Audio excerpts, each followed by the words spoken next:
and welcome to my channel. I'm so glad you are here to join me. I am an educator just like you, and I've worked really hard to curate through all the amazing free online resources so that I can share with you how you can save time and energy. So hopefully less teachers less teachers stop quitting. There we go. So go ahead, like and subscribe to my channel so you don't miss a beat. Like and subscribe. In today's video, I'm going to be highlighting this amazing collaboration tool called Padlet. Padlet is awesome. It is a free resource. However, I will highlight here that it has limited free resources. So you do have to have a paid subscription to access some, but everything I'm showing you in this video will be the free resources only. So let's get started. So the first thing we're going to do is go to padlet.com and we are going to create an account. If you don't already have one, of course, log in with Google because Google is GOAT, and then you don't have to memorize 9,000 passwords. So once you log in, this is kind of what the gallery is going to look like. It's really, really cool. It has all of these awesome pre-made templates, which I will walk through some of them. However, I will indicate most of these templates to access them are paid. So that is a huge downside and con of using Padlet is they want you to pay for everything, and I don't pay for nothing. So what the main features I like to use of Padlet, we are going to highlight in today's video. So I'm going to click home. I'm going to click this make. So Padlet has two features that I use more than anything. It's the blank board and the blank sandbox. Today's video, we're going to be highlighting the blank board, but I will link in the description the video on the sandbox. So we're going to click blank board. It's going to make my fierce Padlet, and I can title it whatever I want. Let's pretend I am teaching how to do geometry constructions,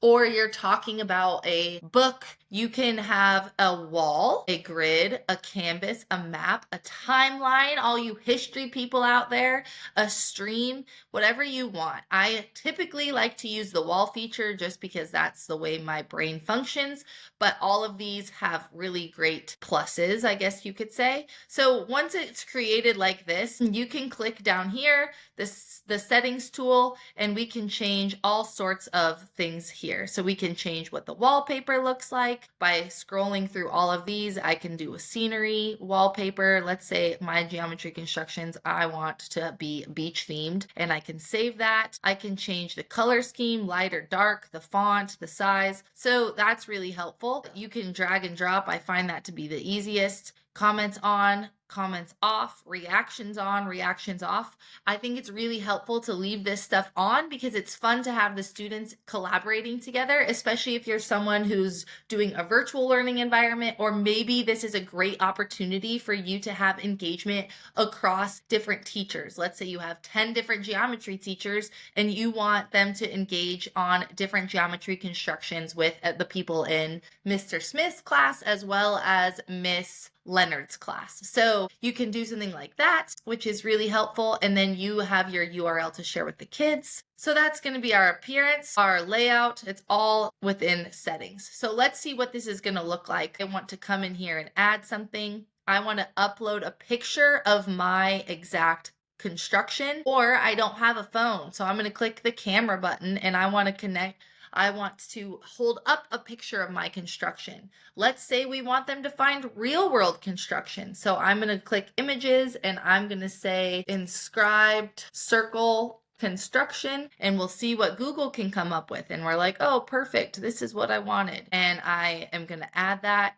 I can write something fantastic, blah, blah, and I can publish that. And then you can see it's created as a wall. Another thing we can do on the wall is I can actually change the, let's see, I can change, oh, here we go. Something else you can do on the wall is I can go back to settings under the layout section. So if I click layout, I still want it as a wall, but let's say I want to group posts by section. So let's say you want to do this for all of your classes, maybe as a get to know you type of thing.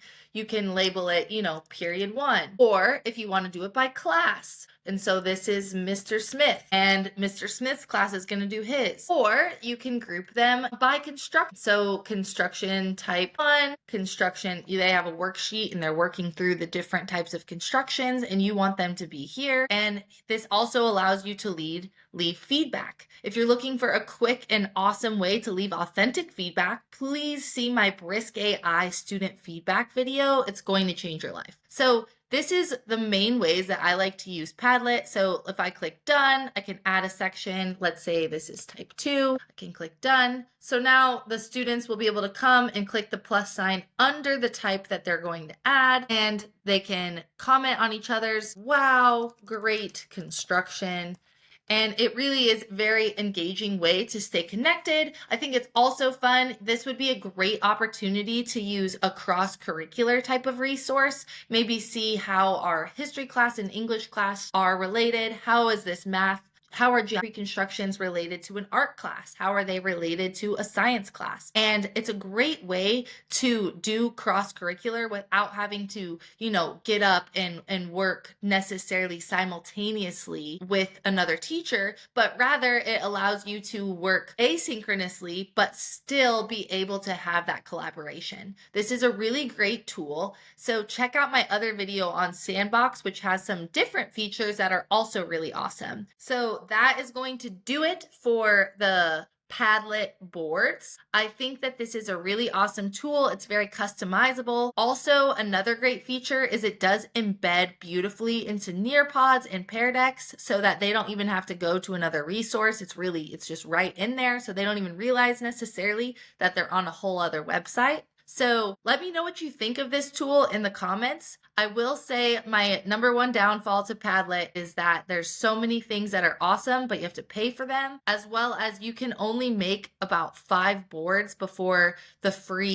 your freeness runs out and then they want you to pay. So what I usually do is I'll make a board and then once, I'm done with that one, I'll just delete it. And I don't really care to save them for the long term, but if you are someone who wants to save them for the long term, that's definitely a con against Padlet.